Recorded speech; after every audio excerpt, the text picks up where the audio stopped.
sur i24 News, soyez les bienvenus. Au programme aujourd'hui, quel avenir pour les régions françaises au lendemain d'élections où le Front National n'a pas su concrétiser un record historique de voix. Premières élections avec le nouveau découpage territorial. Quel pouvoir pour les présidents de conseils régionaux? Quelle influence sur l'économie nationale? La France se rapproche-t-elle du modèle allemand avec des Länder puissants? Un expert nous répondra.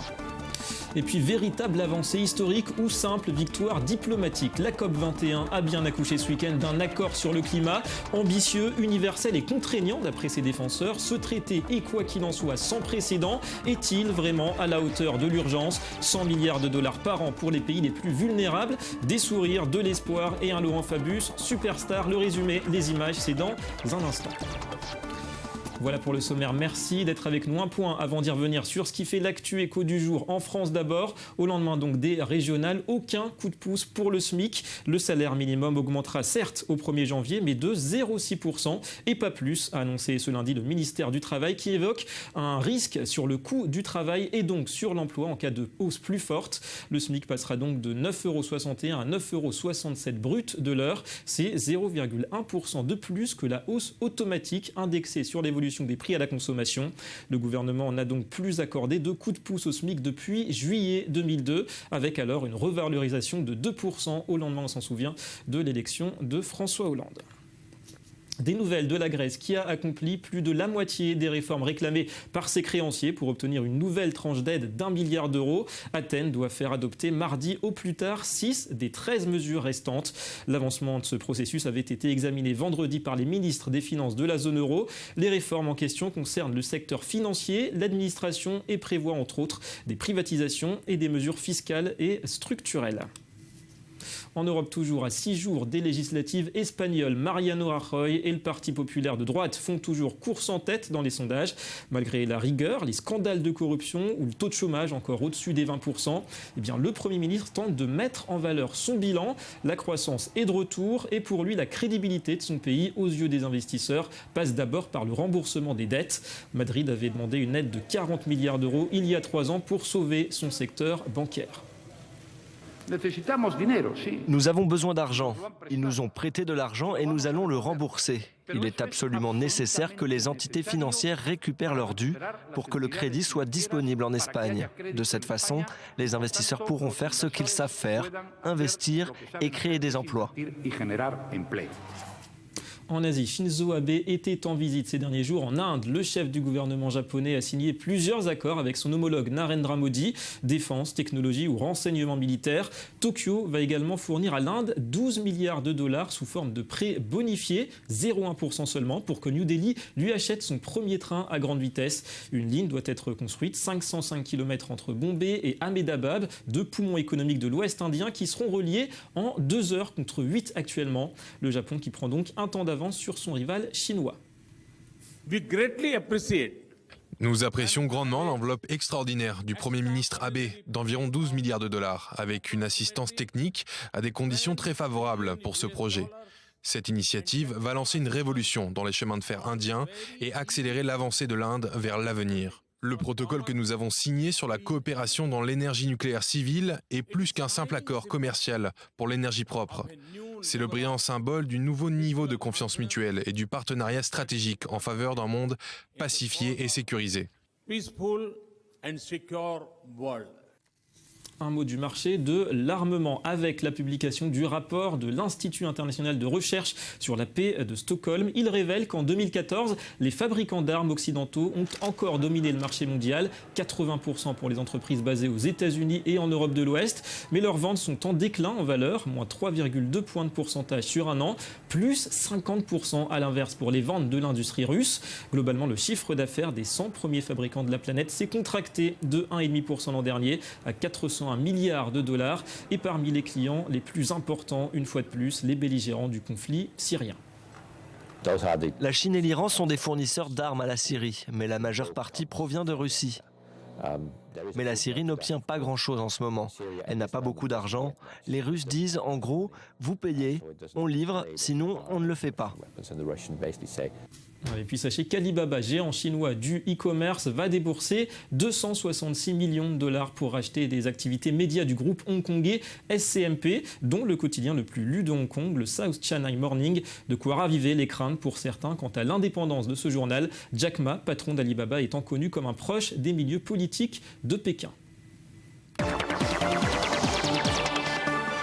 Allez, on parle à présent des élections régionales qui se déroulaient donc hier en France. Aucune région ne basculera donc sous la coupe du Front National, malgré un record de voix historique pour le parti de Marine Le Pen, 6,82 millions. En ligne avec nous, l'économiste Gérard Cornillo. Bonjour. Bonjour. Vous êtes conseiller scientifique au département des études de l'OFCE. Alors il s'agissait des premières élections régionales avec ce nouveau découpage territorial, des régions moins nombreuses, plus vastes, plus fortes, a priori aussi plus attractives. Est-ce qu'on se rapproche du modèle allemand, les Länder puissants, autonomes, ou au contraire la force montante des territoires, c'est plutôt à regarder du côté des grandes métropoles?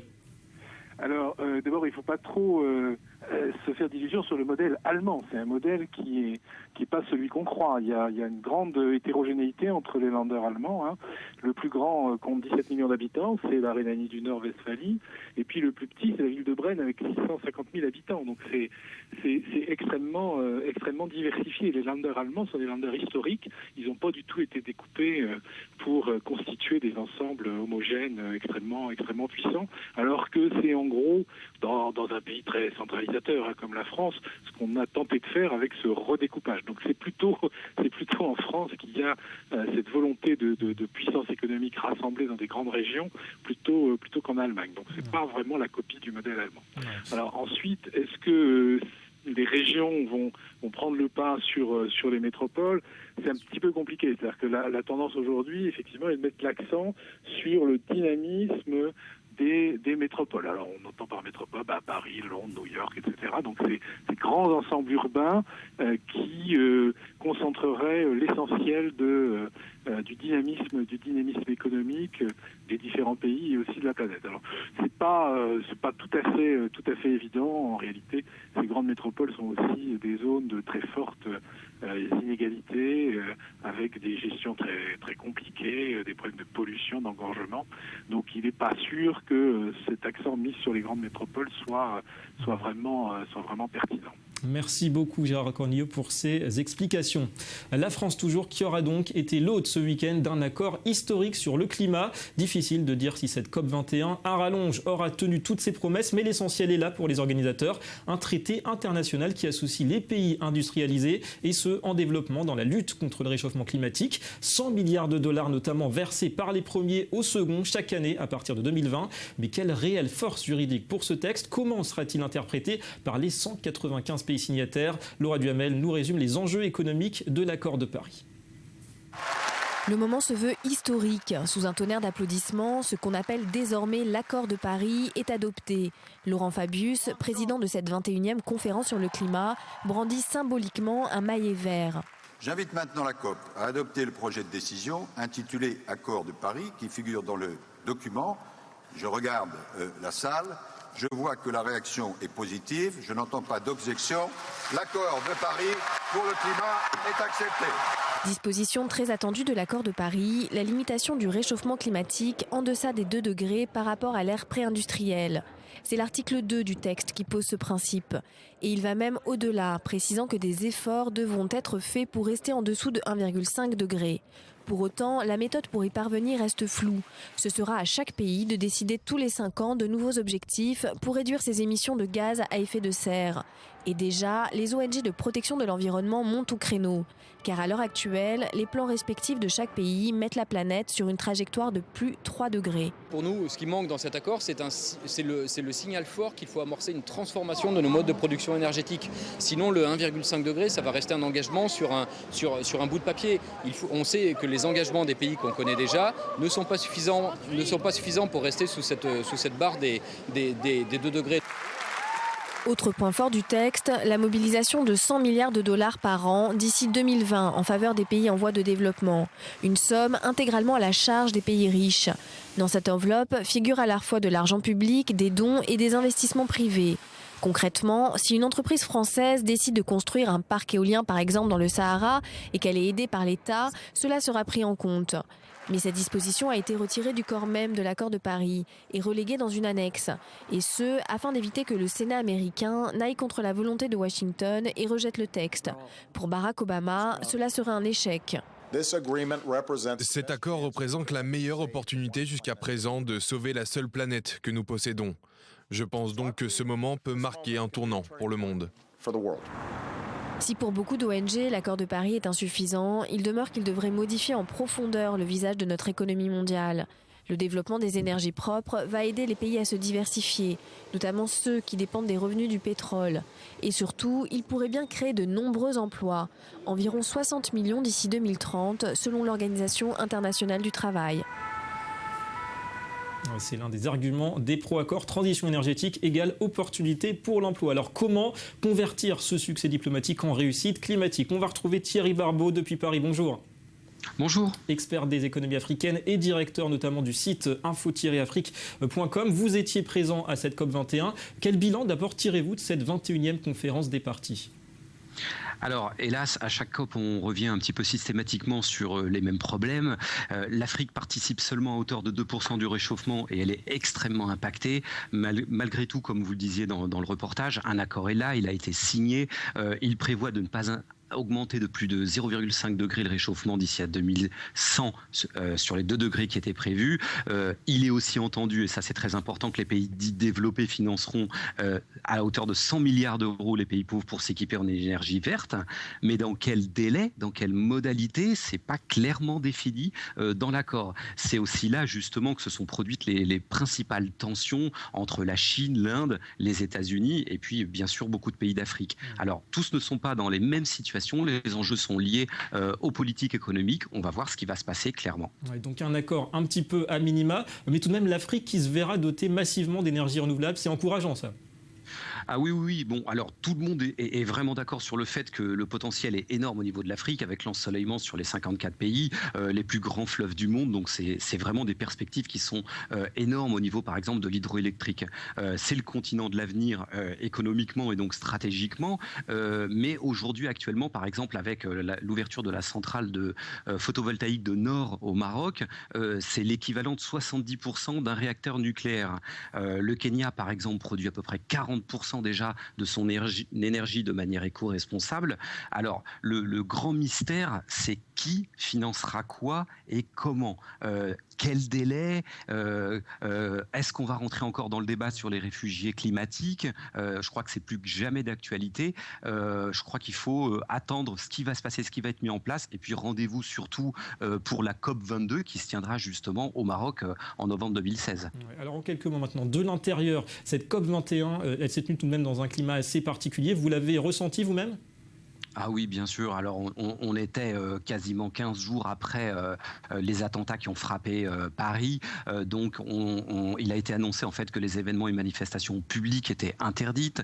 Ça a été parfaitement compris par la population, mais tout en ayant un aspect très négatif sur la COP, avec le manque de débat public et de manifestations.